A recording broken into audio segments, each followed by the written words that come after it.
Hello bachcho, let's read this question. So the question says PQRS are respectively the midpoints of side AB, BC, CD and DA of quadrilateral ABCD. तो quadrilateral ABCD है उसके चार mid points हैं PQRS और वो दिए हुए हैं such that AC is perpendicular on BD. जो AC है वो परपेंडिकुलर है BD पे, है ना। तो AC एक डायगोनल होगा और BC एक डायगोनल होगा, वो खुद को इंटरसेक्ट करेंगे 90 डिग्री पे। Prove that PQRS is a rectangle, तो हमें प्रूव करना है कि PQRS एक क्या होगा, रेक्टेंगल होगा। PQRS जो है मिड पॉइंट है और हमें प्रूव करना है PQRS जो है वो एक रेक्टेंगल है। तो रेक्टेंगल प्रूव करना है तो हम क्या कर सकते हैं कि उनके अपोजिट साइड्स को इक्वल करना होगा और उसके एक एंगल को 90 डिग्री दिखाना होगा, मतलब एक वर्टेक्स के एंगल को हमें 90 डिग्री दिखाना होगा। नाउ हम इसे मान लेते हैं A, B, C and D और इसे हम मान लेते हैं P, Q, R and S और AC और BD। अब बढ़ते हैं क्वेश्चन के की कॉन्सेप्ट की तरफ। की कॉन्सेप्ट ये है, की कॉन्सेप्ट हमारा मिड पॉइंट थ्योरम होगा। मिड पॉइंट थ्योरम के according if a line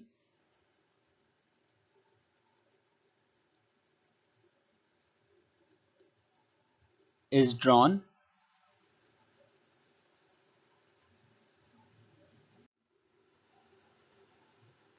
between two midpoints of a triangle, two midpoints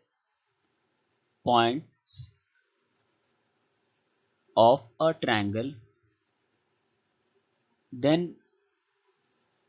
line is parallel to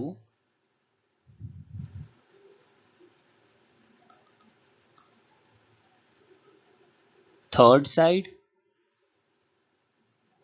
and will be half of it, will be half of it। अगर किसी triangle में दो mid points को connect करता हुआ एक line है तो वो थर्ड साइड के पैरेलल होगा और उसके हाफ होगा, और इसी कॉन्सेप्ट का यूज होगा हमारा इस क्वेश्चन में। तो अगर हम देखें तो यहाँ पे AC is perpendicular to BD दिया है, AC is perpendicular to BD। हमारा जो सपोज कि ये एंगल जो दिया है हमें वो दिया हुआ है 90 डिग्री। नाउ इसे हम मान लेते हैं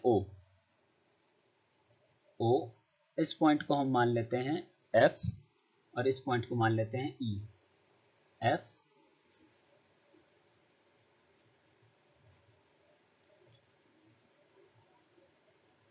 और इस पॉइंट को मान लेते हैं E। नाउ अब अगर क्वेश्चन में देखें तो angle COD is equals to angle AOD is equals to angle AOB is equal to angle COB, और ये सारे क्या हैं 90 डिग्री हैं। अब इन ट्रायंगल ADC ADC ये हमारा मिड पॉइंट थ्योरम भी है।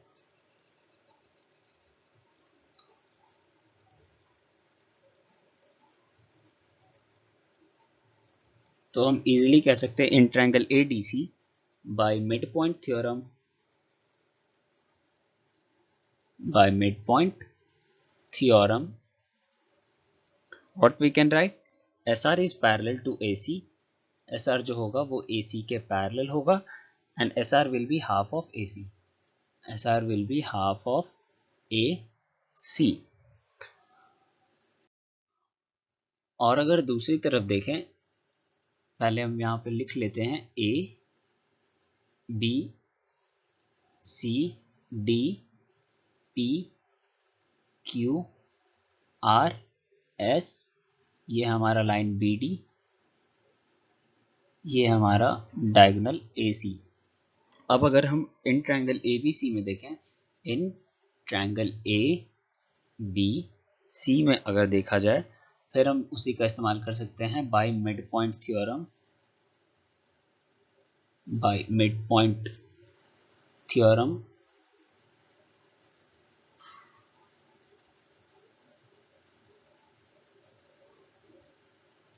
what we can write, PQ is parallel to AC, PQ is parallel to AC and PQ is half of AC, PQ जो होगा AC का हाफ भी होगा।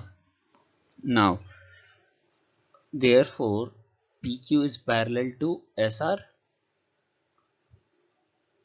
and SR is equals to PQ is equals to half of AC। ये दोनों AC के parallel भी थे और AC के हाफ भी थे, तो हम लोग ये इजीली लिख सकते हैं PQ is parallel to SR and SR is equals to PQ is equals to half of AC। Similarly हम क्या कर सकते हैं, दूसरे साइड्स को भी हम लोग इक्वल कर सकते हैं। सिमिलरली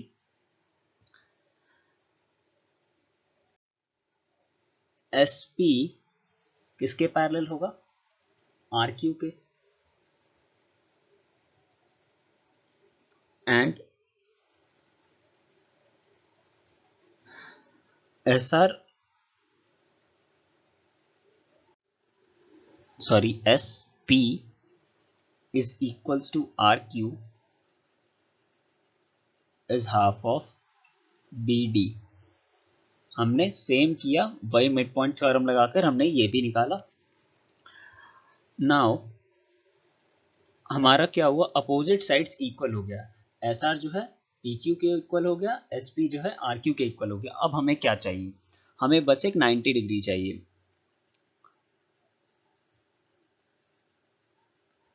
अपोजिट साइड्स को हमने क्या कर लिया, इक्वल कर चुके हैं। अब हमें जब भी रेक्टेंगल प्रूफ करना होता है तो हम एक 90 डिग्री को भी कंसिडर करते हैं। अगर हमें पैरेललोग्राम प्रूफ करना होता तब हमें 90 डिग्री प्रूफ करने की ज़रूरत नहीं थी, पर रेक्टेंगल में ये करना होता है तो हम करते हैं। नाउ इन क्वाड्रिलेटरल, अगर क्वाड्रिलेटरल में देखें हम कौन से, EOFR, EOFR, यहाँ हमारा F ये है, E ये है और O ये है, और अगर याद हो तो ये 90 डिग्री पे बाइसेक्ट करते हैं, है ना। तो इस क्वाड्रिलेटरल में अगर हम देखें तो OE जो है वो किसके पैरेलल है, FR के है, हाँ है, OE FR के पैरेलल है ना, क्योंकि AC का ये छोटा पार्ट है और ये SR का छोटा पार्ट है, तो ऑब्वियसली वो आपस में पैरेलल होंगे। और OF जो है वो किसके पैरेलल है, ER के, ER के। तो हम कह सकते हैं ये एक पैरेललोग्राम है और पैरेललोग्राम का जो अपोजिट एंगल्स होता है वो इक्वल होता है। Therefore angle EOF is equal to angle ERF is equals to 90 degree. और हमें एक एंगल भी, ये वाला एंगल जो था ये हमें 90 मिल गया।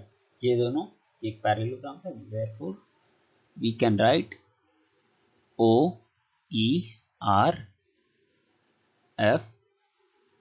is parallelogram, hence PQRS is rectangle।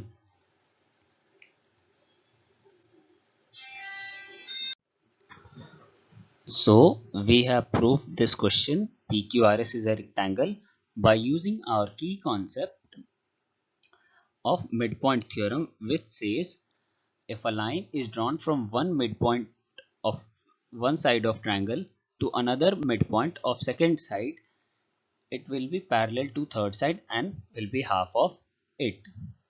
So I hope you understood it well. Thank you. Best of luck.